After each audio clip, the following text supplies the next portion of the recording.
Range Rover Sport HSE. So 2010, and today we're going to be replacing the windshield wipers, which is super easy. We're going to be replacing for something cheap as a Michelin, whatever, it's easy install, blah blah blah. And it's both sides, the driver and the passenger side carriers, the 22 inches long.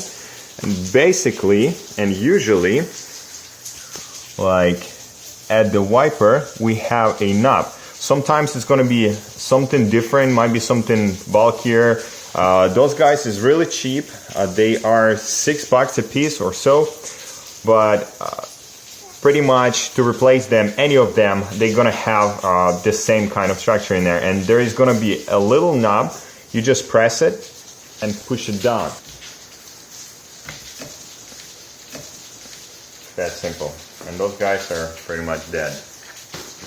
The same way with the new one, you wanted to close them pretty much all the way down and see how they goes into it. So we have a type of knob here, which is going to be pressed like that, and we go simply from the back and slide it in.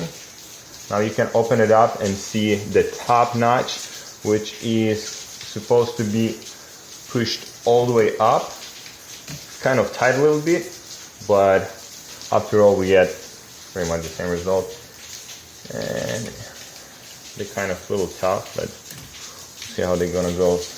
And as far as you're gonna lay them down, they're supposed to look just pretty normal.